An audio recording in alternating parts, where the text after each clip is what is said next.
This is the final episode of What the Mum, and it's packed with lots of great advice. Whether becoming a mum was planned or a surprise, it is a big responsibility. You have been given the gift of raising a human being. The way you choose to parent your child will determine the path they choose to follow. And this all starts with the relationship you have with yourself.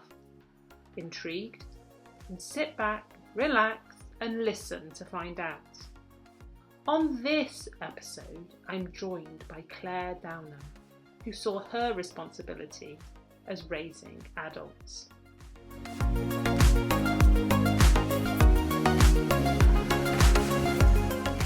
Hey everyone, thanks for tuning in. My guest today is Clare Downham. Thanks for joining me today, Clare. Lovely to be here. Thank you so much for having me. You are most welcome. So, Clare, who is Clare Downham? Well, I call myself a soulful success mentor because I really like to help people find their version of success. Not kind of fitting in with what society says success looks like, but finding something that really makes sense to them. And I do that mostly with high achieving Gen X women, those that have, had a lot of expectations put upon them, but then have adopted those as being their own expectations, and they're very high, and they often feel very stressed and overwhelmed and burning out. And I help them to, I guess, find their voice, find their authentic way of expressing themselves, and therefore then take aligned action that really helps them to move forward towards their version of soulful success. I like it. So let's get into the nitty-gritty of this podcast. And what I want to ask you is, did you always know that you wanted to be a mum? Oh God, yeah, definitely.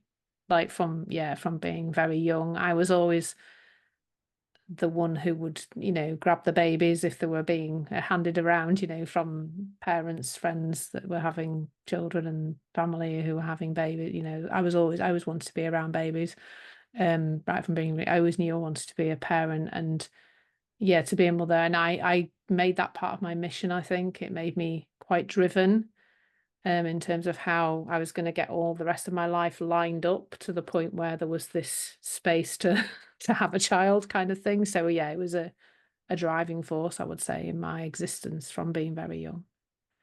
Oh, I love it. And what really resonated with me was that little bit that you said where you navigated your life or set your life up so that you would be at the point to have children. And I think, and I was similar.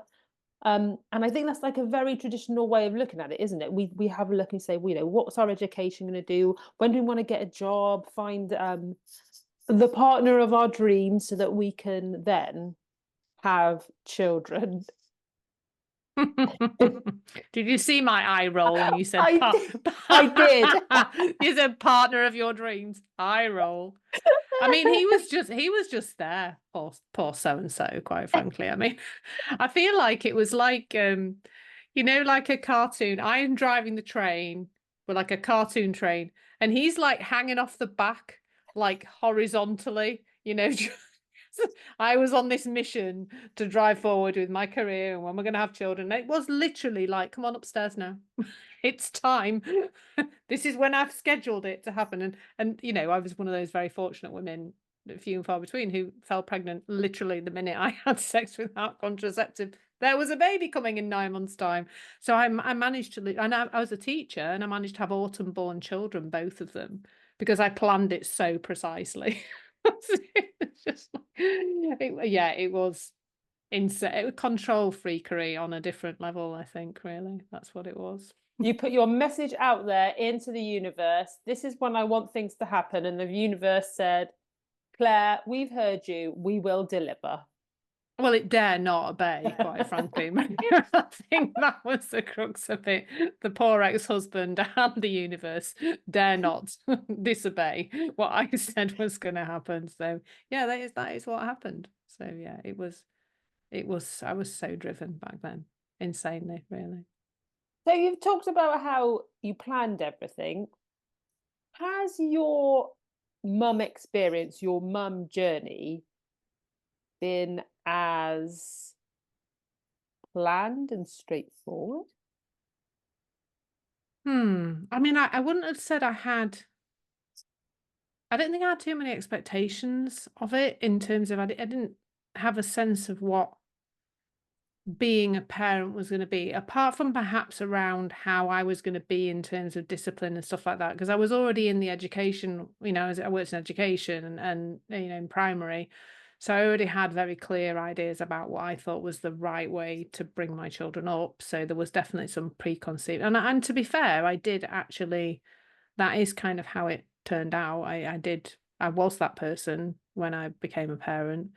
Kind of, I think a good balance between no and boundaries and things that children definitely need, alongside, support and love and praise and all the other things. So kind of the second half of that was a bit I don't think I got as a child, because I was born in 71 and the age of critical parenting was upon us.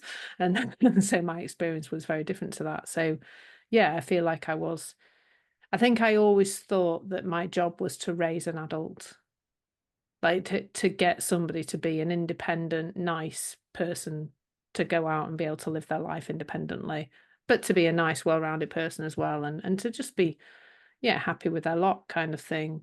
That was kind of what I was going in to do. That's what I felt my job was, and I think that's kind of how it turned out, really. But yeah, I don't think I found it particularly hard. People say it's hard to be a parent. I don't think I found it particularly hard at the time, but then I think I was a tough cookie, so she's probably why I burnt out, because I didn't find things hard until I was on my knees and, not able to carry on. So I really liked what you said about your job being to raise them turning into good adults. Because I think as parents, we're so in the now and what's happening around us, that we don't necessarily focus on, well, it's going to sound really businessy, but what's the outcome? What are we looking for? Which is what you did. You said, well, this is what I would like for my child when they're an adult. Therefore, how do I need to be? What do I have to put in place in order for that to happen? And that's really refreshing, because it makes you look at it in a different way, in a more less firefighting of being a parent, and more visioning and going, well, this is what I see. I really like that. Do you think being a teacher really helped you parent? yeah, probably. I mean, obviously had a lot of training around discipline, and a lot of things, taught a lot of kind of tools and techniques, I suppose, around discipline. But also I was a full-time working mum. So I took a promotion while I was on maternity leave with my second child. I mean, I never didn't work full-time the whole time they were little. So for me as well, there was another driver, which was, well, the more they can do for themselves, the easier my life will be. So when my children were about, I think Sophie's probably about 7 and Jack was about 5, I decided that they should make their own packed lunches. So we made, drawers available low down, and the bottom drawer in the fridge and stuff was where all their bits would be kept for making the packed lunches. And then they made their own packed lunches. And some parents, like, when I told them that, like, what, they're only little. But I think you're right that there was something about, how do I want them to be as adults? But there was also, like, in the present moment, there was a sense of presence to it, because, well, what are they capable of doing right now?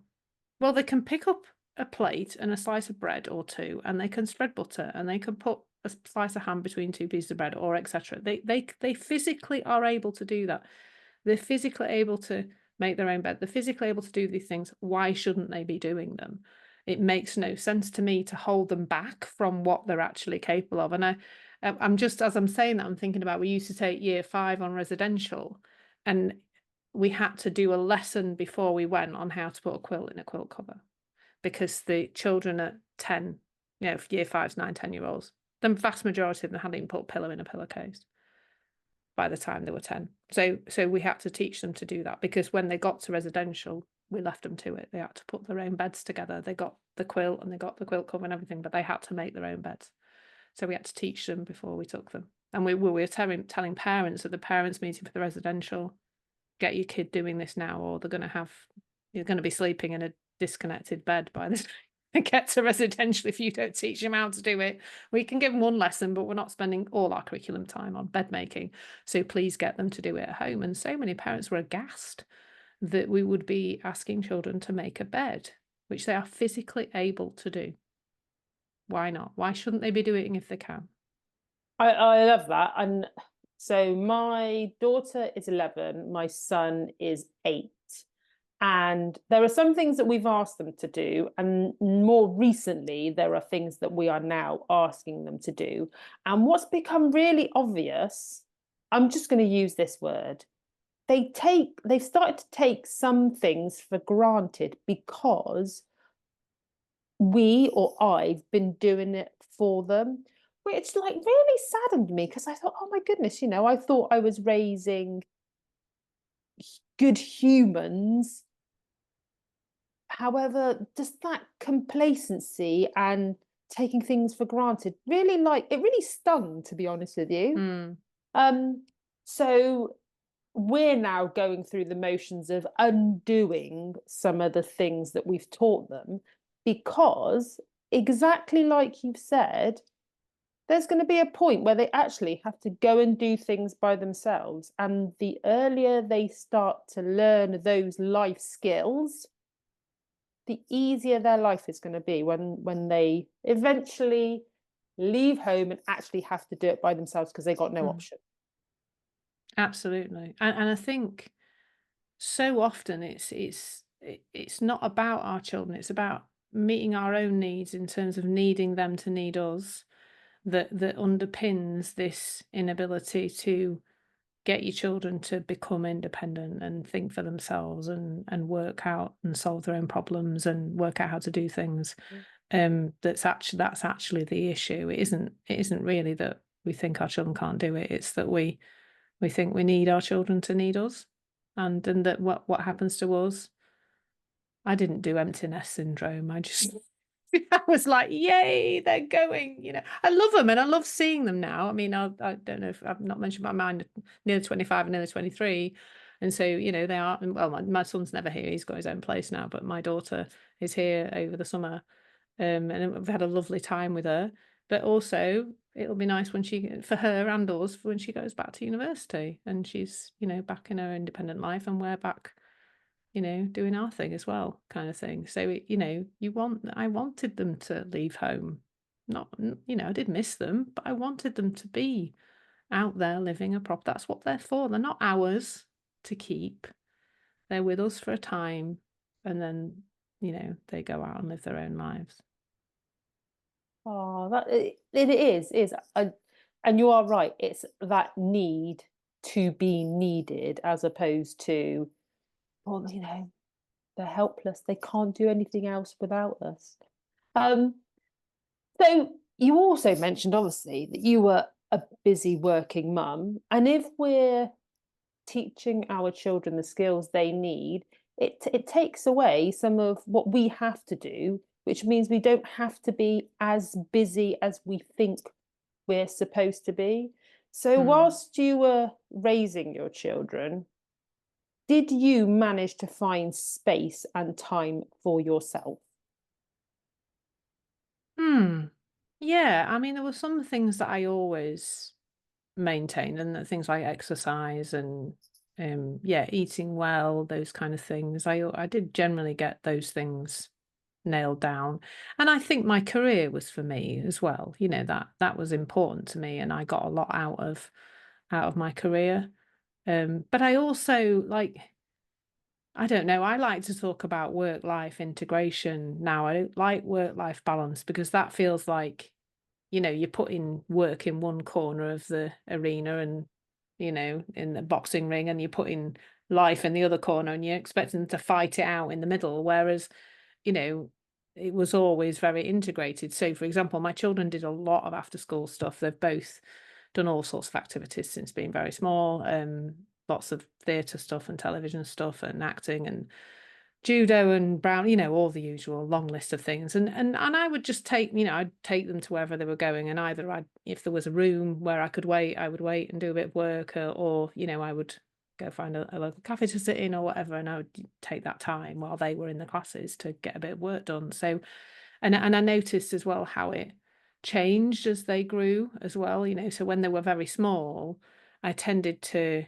get home from school. My ex-husband would do the morning bit and I'd get off to work early, and then I'd come home from school quite early if there wasn't a staff meet or something, and then I'd spend that bit of the evening, we'd make tea together and I'd spend my evening with them. But then of course they would go to bed at 7 or something because they were very little, and then I would start again with the work. And then as they got older, it all sort of shifted and changed, and there were different phases of it, I suppose, as I went. But I never felt like deprived, or it was really as they were quite a lot older when I burnt out, and that wasn't really to do with them or work or anything. Actually, it was to do with me and the way I was managing my life that at that point. But that wasn't really to do with being a mother or to do with being a working mother.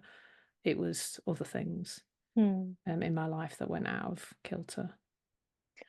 So if you could go back in time and give yourself some advice, what would you say to yourself? I think it would be there would be something around I mean, and guess what I know now about the inside out understanding, that I know now that our emotional our emotional state is an internally generated thing, that I would have been more in touch with that and also taught my children that. I think I would have allowed them more space to express their emotions, not told them off for certain emotions, not overly comforted them when they were having emotions, and just allowed them to have that experience. Because I think underpinning all human suffering is the inability to be with our emotions. And I wish I'd known that, and I wish I could have taught my children that. That's what I'd love all children to know now.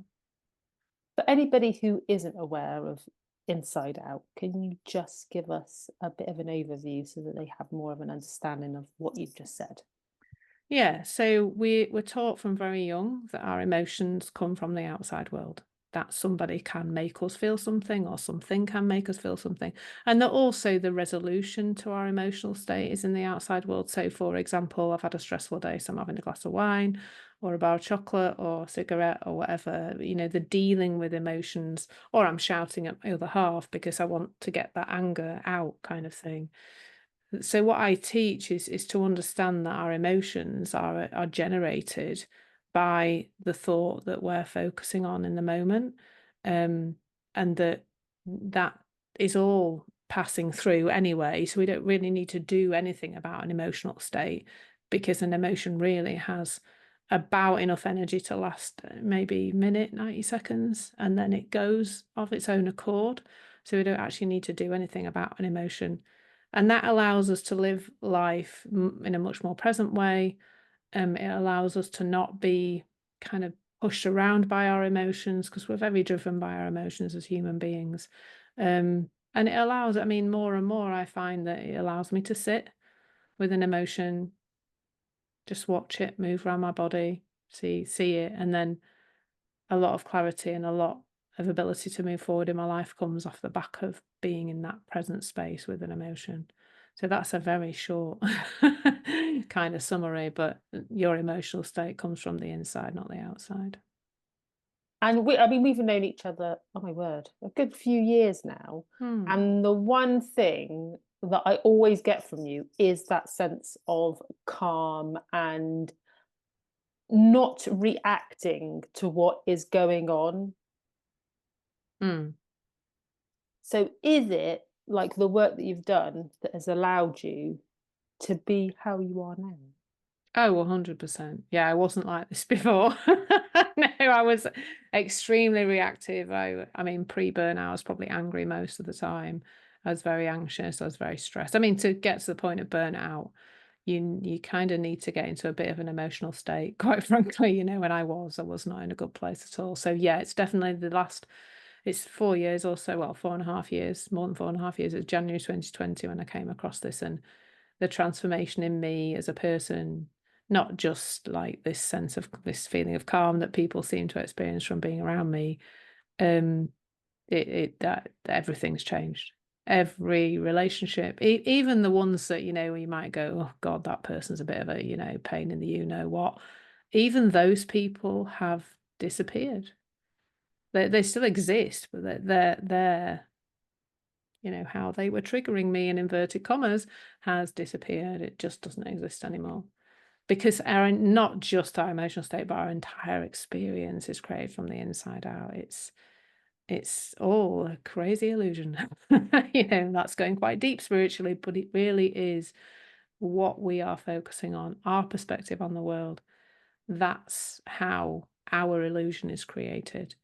You know, we're only seeing what the mind wants us to see.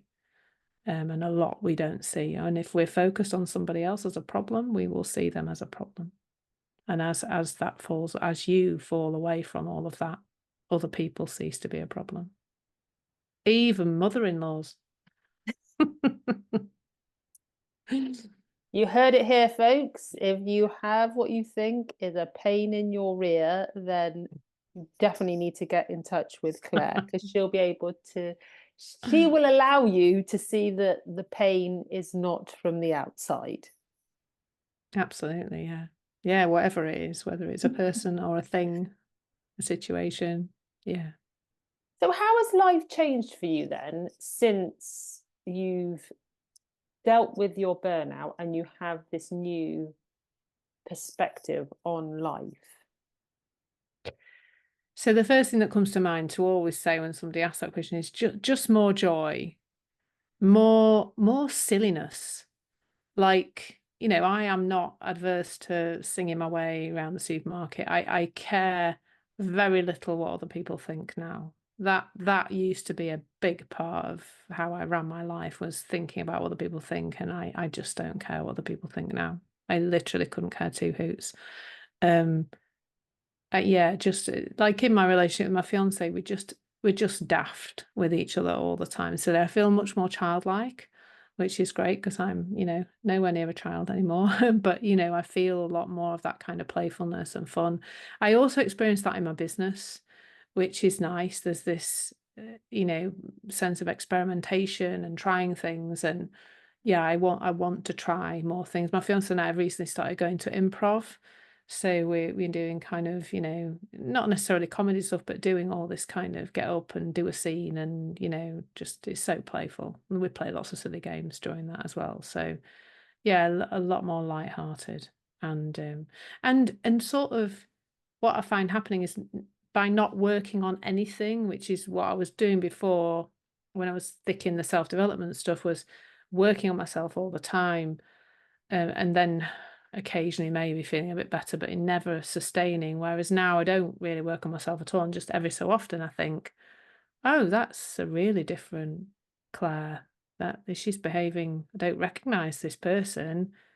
There's something shifted, something's fallen away, and some new behaviour emerges. So things like procrastination used to be a big part of my life, and it barely is now. You know, I'm much more productive and focused and get in that flow state much more. I just finished reading a book called Grit, which is amazing. And it talks about the difference between being in the flow state, when obviously you're doing something that you clearly find joy in and you can do well, versus putting yourself outside of your comfort zone and trying to do things which might not come easily to you, but you do want to do. So how do you find that balance of being in that flow state, and at times just purely from a growth point of view, to allow yourself to continue to grow, where you know it's going to be a little bit challenging? Yeah, I mean, I often say to my clients, your thoughts and feelings know nothing about what you're capable of. any time we are feeling held back in that comfort zone, or we're going up against our growing edge, as one of my teachers calls it, all that's happening is that something from the past, and we don't need to know that, leave the past where it is. We don't need to know about the past. Something that we've learned is coming to the fore. So, for example, let's say when we were 6, we stood up and read out a poem and everybody laughed in class, and the teacher said, "That's a bit rubbish, sit down." Which teachers probably did when I was 6.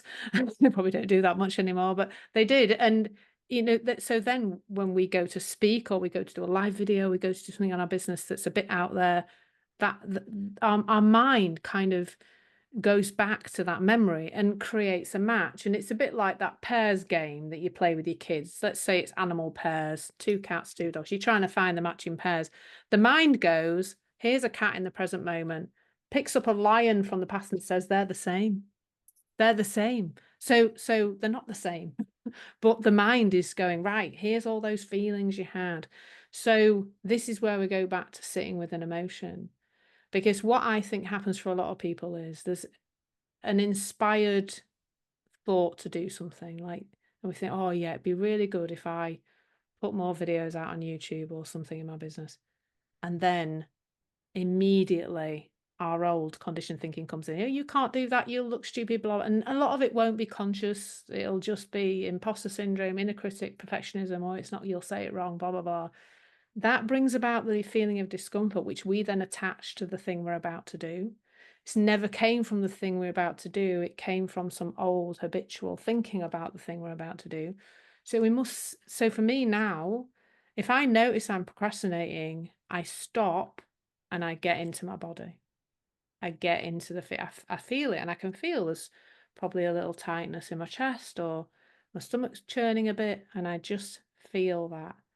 And then there's a falling into the present moment, and from that space there is this freedom to move forward. So it's definitely to do with the emotion. If we're not doing the thing, we're avoiding an emotion, but the emotion's not coming from the thing. So, and I suppose it's having the courage to sit with the discomfort in the first place, rather than either to repress it, which we know is no good because it will come back with more energy and more force next time, or just sort of ignore it and go, oh, it's all right, I'll just push through, and it'll be fine. I would sit with the emotion every time. And the sitting with the emotion becomes easy once you know that an emotion is just some information and nothing else. Like, the stories of what emotions are out there now in the world are just a lot of rubbish. That it means you've got a mental illness, that it's something you have to do something about, that it needs fixing, you've got to get rid of it, and that, people are obviously medicated, and there's nothing against that, but that's what's happening because people don't want to feel. So, it through this understanding and through what I teach, people's perspective shifts. They just see an emotion as being something completely different to what they thought it was before. And then the ability to sit with it is like, there's no grit, there's no nothing needed, because you just go, well, here I go, there's an emotion, there's some energy moving around my body, it doesn't really mean anything. And it's got that kind of shoulder shrugging sort of, yeah, whatever, it's fine, it doesn't mean anything. It's the meaning making around the emotion that's the problem. It's not the emotion. There's nothing wrong with any emotion, but there's a heck of a lot of stories that we've learned about emotions. So bringing this back to mums and the mum journey, and obviously you've gone from having little ones to now having adults around you, what piece of advice would you give to mums who are about to start their journey, so pregnant ladies, or new mums who have now got this bundle of joy and are thinking, oh crap, it's down to me? So can I have 2 things? She can. Yeah, the first one would be that your emotional state does not come from your child, ever. Ever, ever. It just doesn't come from your child. And that your child needs to experience emotions.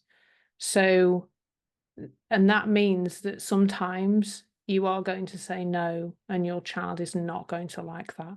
And they are not going to die if you let them feel that pain. But if you don't, they are going to grow up into some very interesting human beings. And I'm afraid those interesting human beings are now entering the workplace and becoming very difficult people for people to work with, because nobody's ever said no to them. Because it's all to do with the same thing. It's the emotion. If I think my emotion is coming from my upset child, so I need my child to, as quickly as possible, to stop being upset. So I'm going to find a way, and that might be giving in to them or letting them have 3 ice creams or giving them a phone, which is, yeah, and I could do a whole podcast on that one, but or whatever. But allowing that child to have that emotion, to get over it, to see their own ability to get over that emotion, for you to see that you get over the emotion. Everybody's in that state of flowing through emotions, and nobody's learning that the outside world can cure an emotion for you and the child. And that will mean boundaries, which to me are the most natural thing in the world. You look at any other mammal on the planet and you see the boundaries. You see the mummy lion giving the baby lion a little swipe on the nose. You see the cat picking up the kitten by the scruff of the necks and pulling them back.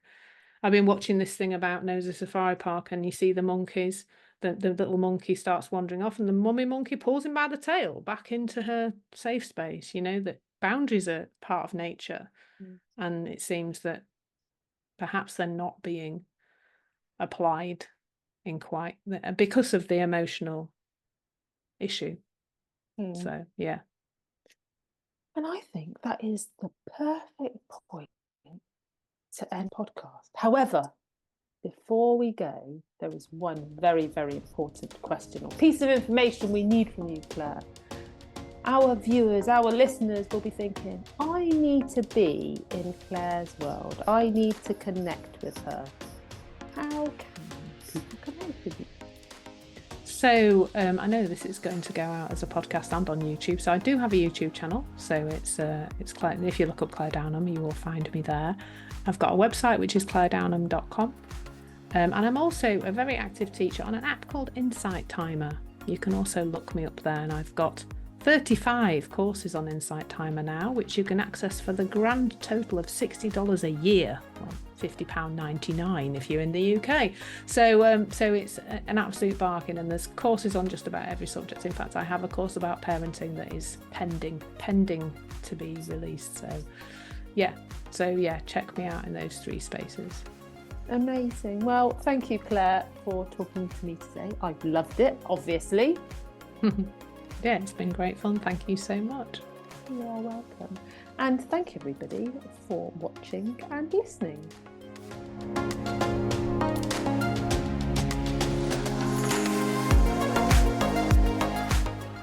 Thank you for listening to this episode of What the Mum.